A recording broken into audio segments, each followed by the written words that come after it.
Thanks for clicking on State of the City. My name's Todd Prafke. I'm the City Administrator here in St. Peter, and I really appreciate you taking the time, whether it's through Facebook or on our website or on YouTube, checking out my video blog for this week. I have two, well, arguably today, three main goals for this video blog. First of which is to talk a little bit about the workshop that the council had held just last night.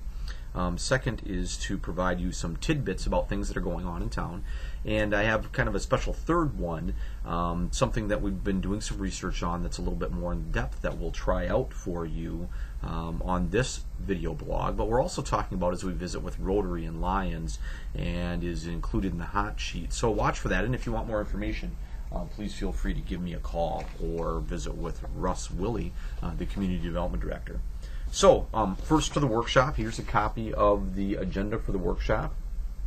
You can see we talked about water budget and monthly financial report. I want to talk about that just a little bit, and solar initiative, among a couple of other things. Let me talk about the water fund budget. Now, if you've been watching our video blogs or you pay attention to what's been in the newspaper lately, or in the hot sheet, we've been talking about the water fund. And the water fund has struggled a little bit financially, and we want to make sure that it doesn't, and that it acts appropriately in the way that it's supposed to act in the business of operating your city. So the council has reviewed the budget and looked at a number of different things in relation to that. And the discussion has been that there needs to be some rate modification. So this is the second time that the council's had a lot of discussion about this, and really as you're going to modify rate, well, no one wants to see prices increase. You know, it was interesting yesterday, I was listening to the radio, and there was discussion that gasoline prices this year were about $1 up to $1.20 less this year than it was just a year ago at this time. And so, well, no one wants to see or hear or participate in any rate increases. Sometimes it's something that we have to do. And so the City Council takes this very, very, very seriously and has a lot of discussion about what can we do within the budget to make sure that we're operating efficiently, that we're good stewards of the resources that and the fees that you provide us. In this instance, they're looking to make a modification, and as we look at modifications to rates, there are kind of two competing thought processes that go on related to that. One of which is that if you have to make an increase, do you make a series of smaller increases over a year or 2 years or whatever, or do you, as sometimes we say, rip the Band-Aid off quickly and say, here's the amount of money that we need, we're going to put that rate in place all at one time. And the council's discussed this in a number of different ways, not just in the water fund, but in other funds. And different councils have different perspectives about how you, the customers, might perceive that, how that's viewed, knowing full well that you want service that works, you want high quality product, in this case water, and you want to make sure that as we do make changes, we're being as efficient as we can be. So with that, the council really directed staff last night to come back with a resolution to the City Council for a rate increase on the base charge. And so that rate increase will be discussed on Monday night, but it's likely to be someplace in the neighborhood of $5 for a base increase. We'll also see some small changes relative to use or that per 1,000-gallon charge. So watch for that. We'll be talking more about that and be providing some additional data about how that might impact you. And if you have questions, let us know. We're happy to visit with you about it. The second item that the council talked about was what we called on the agenda the monthly financial report. Boy, when I wrote that, that's a terrible name for this. Monthly financial report isn't really what we're doing.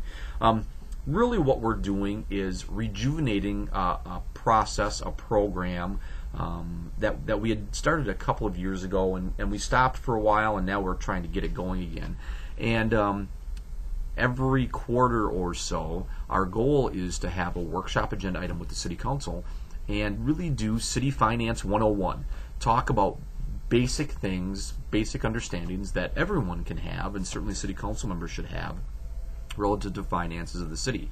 And not that they don't know, but it's great to have a refresher, and it's great to be able to dive down deep and talk very strategically and in great detail about certain aspects of the city's financials. And so last night we started this with a discussion about debt and the amount of debt the city has and how we incur debt, how debt gets paid for, where is it paid from, how are bond issues structured, what is a TIF bond, Those are the kind of things that we talked about. And so there's some great information within the council workshop packet from just last night. And again, you can go on our website and get a copy of this packet and see some of the great graphs, tables, and charts that Paul put together to help explain how we do some of this.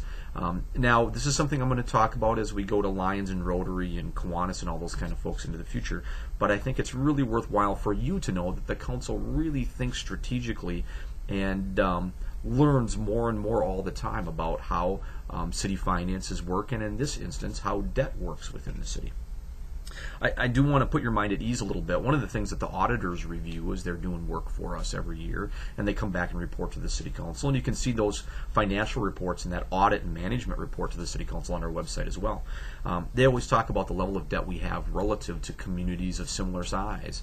And we are always under the average. We have less debt than the average community our size and have for a number of years. So I think important information for you to know kind of in the big picture and how things fit together. One of the last items that I want to visit about from just last night was we talked about solar initiatives goals, and Amoresco. So the council's had a number of discussion about alternative energy or green energy, and solar power is a part of that, as is wind turbines and a lot of other different things. But last night our discussion was focused on solar energy, and our hope was that the council would come to at least have a great start on thinking about 4 or 5 or maybe it's 10 different goals or priorities as we think about solar energy. And so to that end, staff put together a memo and threw out some ideas about what might be the most important kind of things as we start to evaluate possible projects related to solar energy, because we realize that although right now frankly, right now solar energy doesn't pay for itself. But it is something that in the future, as the technology evolves, we're going to have to continue to look at as a piece of an overall solution to our energy issues. And so the council looks at it in that way, and we think about some of the, and these bullet points are maybe what some of the priorities could be for us.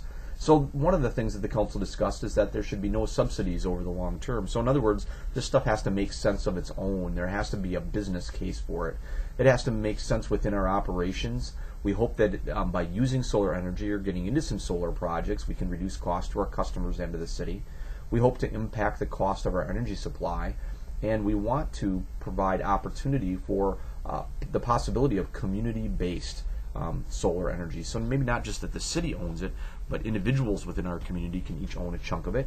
And then last of all, it has to promote sustainability.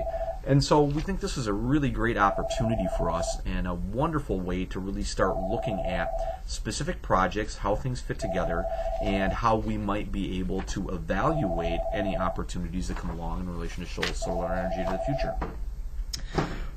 Okay, now the last one that I have for you is that kind of special project, and I'll preview this and talk about it a little bit more. Here's a table of information, and the goal of this was to look at some of our projects, some of the subdivisions that we have online, and determine on a per acre basis how much they are tax valued at, how much utilities they use, and how much they pay for taxes. And so you can see the subdivision names here on this side, with Washington Terrace, one of the moderate income subdivisions we developed, Standard Lumber, which is kind of an upper end, Pine Point, which is a very large development, a large platform development, and that means that one house occupies a lot of acreage. Windsor Pond are some townhomes. So anyway, you can see them all, some older neighborhoods within our community. And this table shows the amount of estimated market value on a per acre basis, utilities, and the amount of taxes that they pay. Now, when we went into this, we didn't know exactly what it would say, but it's kind of interesting to note here that some of those moderate income neighborhoods, some of those incomes that are more like starter neighborhoods, provide a lot more estimated market value in town on a per acre basis than some of the upper end neighborhoods. They also provide and use more utilities, and the taxes that they generate are actually more per acre. Other than Windsor Pond down here. Windsor Pond, if you live in Windsor Pond, because those are really dense together and very nice housing units, they pay the highest in taxes, and although they don't use the most utilities, they use quite a bit of utilities. So this is very interesting information when we think about return on investment, and when we help folks or when we develop subdivisions, what the impact can be. So anyway, great information. We're going to be talking more about this into the future, but this is a great preview. Check out the hot sheet, which is online, or we can email it to you. Russ has a great article in there about the start of this and how this all fits together. So now, because I'm running out of time, a few quick tidbits. First of all, I want to promote the High Step program. Some of you would have received River's Edge's new newsletter, and in the middle pages here and on the back page, they're talking about the High Step program, which is a fantastic cooperative effort between River's Edge Hospital and local school districts to educate kids in healthcare opportunities for their future careers. It's a wonderful cooperative project and helps lots of students every year, so we're really excited about that. I want to mention that the parks and the playgrounds are open. I want to mention that we have 3 parks that are able to be adopted. So one is the dog park, which is out across from Whiskey River. One is the Traverse de Sioux Park, which is kind of out by the treaty site. And the last one is Riverside Park, which is down by the South 22 Bridge. So we're looking for folks to adopt those parks. It's not a lot of work. It's kind of clean up a couple times a year, and we really appreciate it, and it makes such a big difference within our community. I also want to mention that spring brush pickup starts on May 4th. We're not picking up grass, we pick up brush, but also the compost area is available, and you can pick up free compost and free wood chips there anytime if you are a City of St. Peter resident and utility customer. Here, my last great graphic. Here's where you can email me. Here's our website. Check out all the stuff that I've talked about on our website, and we would love it if you would like us on Facebook. Thanks for clicking on State of the City. I hope to see you next time.